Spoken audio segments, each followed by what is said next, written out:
Bonjour, nous recevons pour vous aujourd'hui M. Demba Traoré. Il a été représentant du Front populaire ivoirien aux États-Unis pendant 12 ans et anciennement directeur adjoint de campagne du président Laurent Gbagbo, chargé de la communication. M. Demba Traoré, bonjour. Bonjour Joël. M. Demba Traoré, dites-nous, aujourd'hui nous assistons à une situation exceptionnelle au Burkina Faso. Comment est-ce que vous appréciez ce qui se passe actuellement au Burkina Faso? D'abord, il faut saluer le peuple burkinabé pour son courage. Et je crois que le peuple de Burkina l'a fait en 1966, à l'époque. Ils sont descendus dans la rue quand ils ont trouvé que le régime qui était là était totalitaire. Et aujourd'hui, il y a eu des essais antidémocratiques de la part de Blaise Compaoré qui a voulu confisquer, faire un coup d'État constitutionnel. Le peuple est descendu dans la rue et en 5 jours, le peuple a obtenu sa victoire, c'est-à-dire a obtenu le départ de Blaise Compaoré, qui au passage, il faut rappeler, est arrivé au pouvoir il y a 27 ans, après avoir assassiné un certain Thomas Sankara, que l'Afrique continue de pleurer. Et donc, M. Blaise Compaoré ne pouvait pas partir autrement que de la manière dont il est parti. Est-ce que c'était prévisible quand même, après 27 ans de pouvoir, partir en 48 heures de manifestation? Non, évidemment. Justement, c'est une leçon à l'ensemble de tous les dirigeants africains qui cherchent à s'accrocher au pouvoir.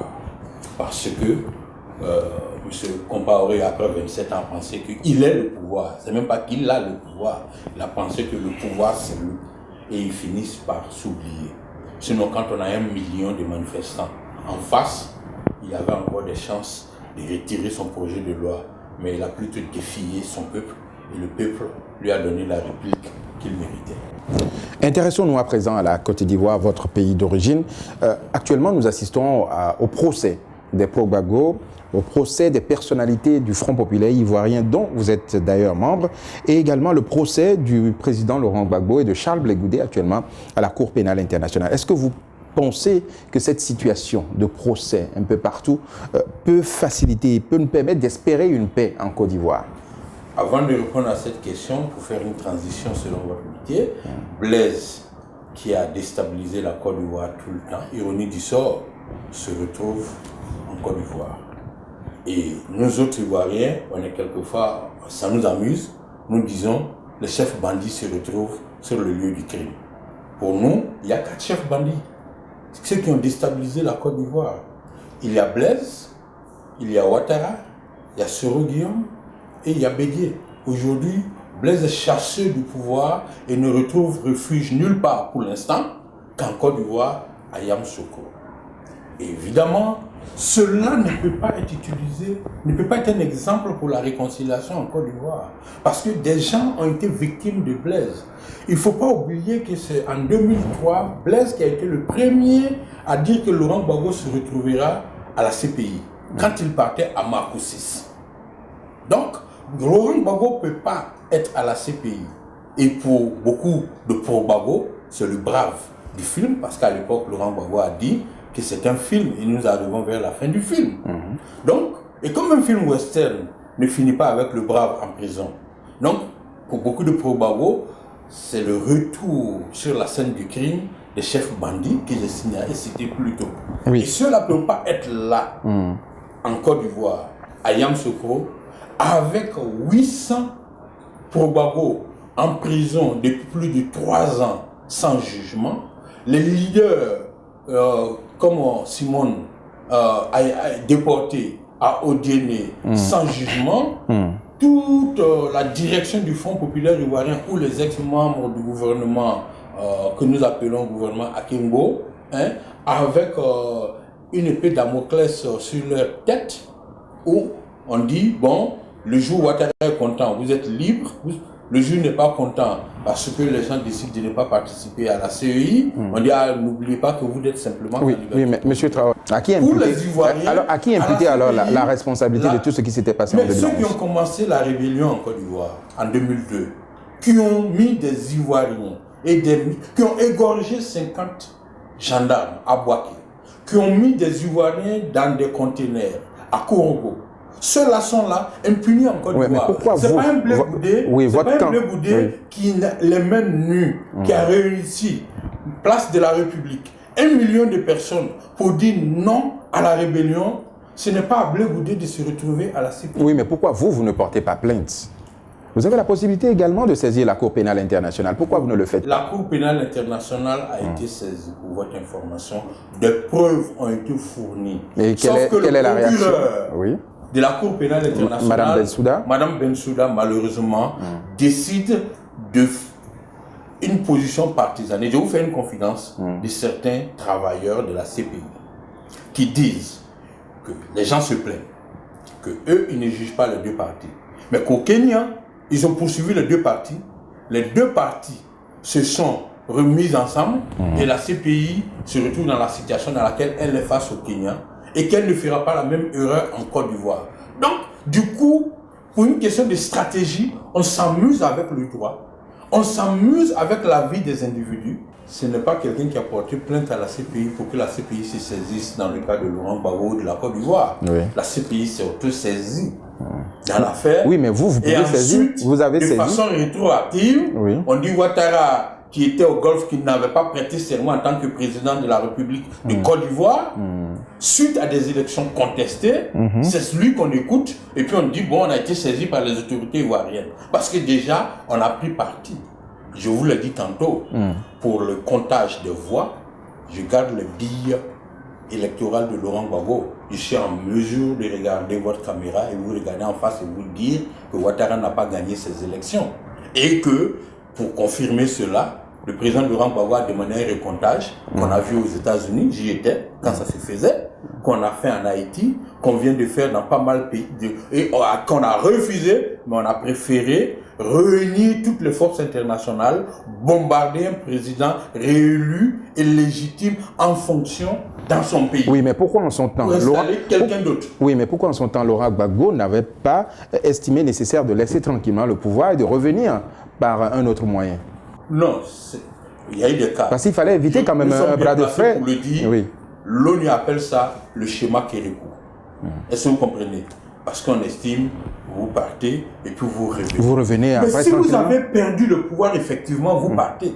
Mais quand vous n'avez pas perdu, pourquoi on dit que vous pourquoi partir? Donc vous préférez voir les citoyens tués, vous préférez voir des affrontements. Il faut s'en prendre à ceux qui ont tué les citoyens. Oui, mais un chef d'État quand même qui a fait 10 ans au pouvoir, il pouvait quand même se retirer de façon sage. Qui est élu à la responsabilité de défendre la constitution de son pays et les institutions de son pays. Oui, mais en temps de tension, il pouvait quand même se retirer. Aujourd'hui, parce qu'il est à moins de 3% dans les sondages, et qu'il y a des soulèvements populaires en Côte d'Ivoire et en France, qu'il parte. Il vous dira que les Français m'ont élu, pour faire tel travail, j'irai jusqu'à la fin. Oui, mais le cas de Laurent Gbagbo, il avait fini son mandat constitutionnel. Non, on était dans une période de vide où il fallait organiser les élections et les élections étaient reportées plusieurs fois. Non, il n'a pas eu de vide. Quand on dit l'article, c'est lequel des articles, ça ne me revient pas en tête, mais qui dit que quand la sécurité dans le pays est menacée, on rentre dans un état d'exception qui permet au président d'appliquer l'article 49. Donc c'était l'article 49 qui l'appliquait. L'article 49 était en application. Il ne faut pas oublier que c'est ce même article 48 précisément, article 48 qui a été appliqué à Pretoria, qui a permis à Bédier, qui n'était plus éligible, donc qui avait dépassé la limite d'âge constitutionnel, d'être candidat. C'est le même article qui a permis à Ouattara, qui n'était pas éligible selon l'article 37, d'être éligible. Donc on ne peut pas d'un côté se prévaloir de la Constitution pour être candidat, et puis de l'autre côté, se prévaloir de la même condition pour dire que c'est un vide constitutionnel, on ne reconnaît pas. Et c'est ce qui est arrivé. Parce qu'on vous donne un exemple.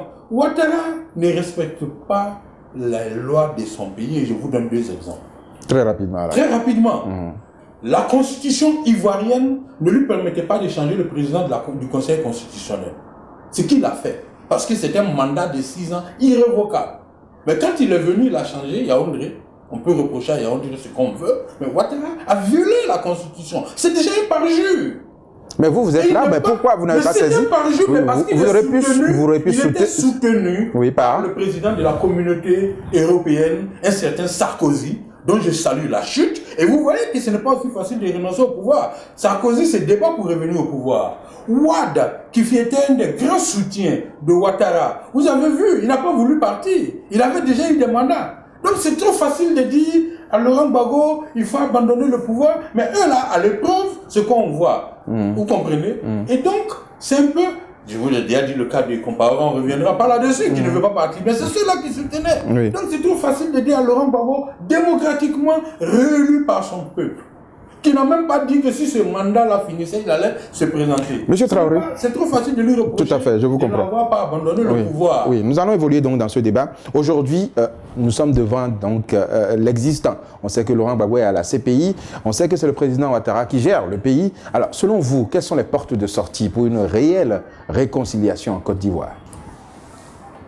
Déjà, Laurent Gbagbo a montré la voie en Côte d'Ivoire. Lorsqu'il a été élu en 2000 et qu'il y a eu trop de problèmes, d'abord, il a tenu promesse de faire un gouvernement d'union. Et à la suite de ce gouvernement, il a mis en place, il a fait ce qu'on a appelé en Côte d'Ivoire la réconciliation nationale. Le forum de la réconciliation nationale. Les gens sont venus en direct à la télévision. Tout le monde a parlé. Ils ont tous dit ce qu'ils voulaient. Et il y a eu des recommandations qui ont été appliquées. Aujourd'hui, en Afrique du Sud, on a vu hier en Afrique du Sud cette situation aussi, qu'on appelait justice transitionnelle. Comprenez? Parce que il y a tellement de responsabilités. Donc on ne demande pas de l'impunité, mais on dit il faut venir faire un jugement où tout le monde reconnaîtra sa part. Non, mais c'est ce que alors le président de la commission de réconciliation est en train de faire actuellement en Côte d'Ivoire. Non, il a 2 ans, il se promène, il écoute, et puis il n'y a rien.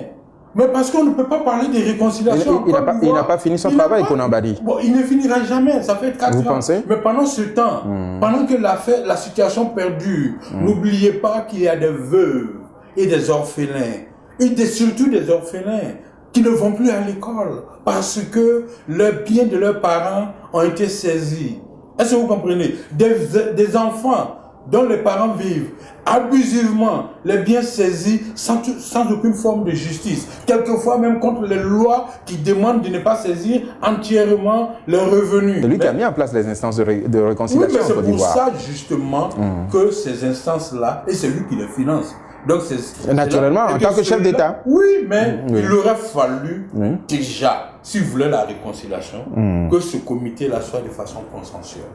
Vous comprenez? On demanderait aux différentes parties en face. Est-ce qu'on peut avoir un comité consensuel aujourd'hui en Côte d'Ivoire si le FPI...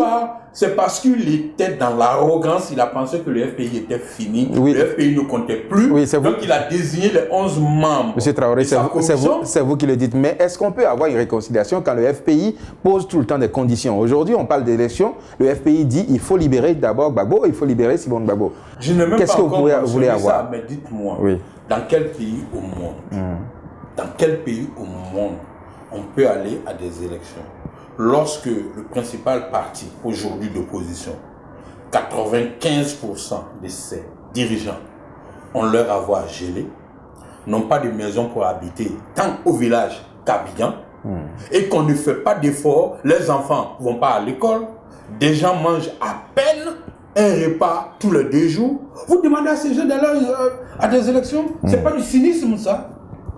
Il ne faut pas se moquer. Donc, et quand les gens viennent et ils veulent, la communauté dite internationale a des intérêts économiques à défendre, veut pousser les responsables de l'opposition dans le dos pour aller à des élections, nous disons non. Donc vous confirmez que le FPI n'ira pas aux élections en 2015? Je ne peux pas parler au nom du FPI, mais j'ai dit... Mais vous êtes dans le secret des dieux. Il n'est pas question aujourd'hui pour la majorité de la base, au niveau de la base du FPI, d'aller à des élections, tant que Laurent Gbagbo sera détenu à la CPI de façon injuste, tant que Simone, deuxième vice-présidente du FPI, sera à Odiené sans jugement, et que la Côte d'Ivoire a plus de 100 000 exilés dehors, à plus de 300 ou 600 cadres en exil, vous allez à quelle élection? Monsieur Demba Traoré, je vous remercie. Je rappelle que vous étiez pendant 12 ans le représentant du Front populaire ivoirien aux États-Unis et que vous aviez été également directeur national adjoint chargé de la communication de campagne du président Gbagbo et que actuellement vous êtes consultant en technologie. Merci. C'est moi qui vous remercie, Joël. Merci.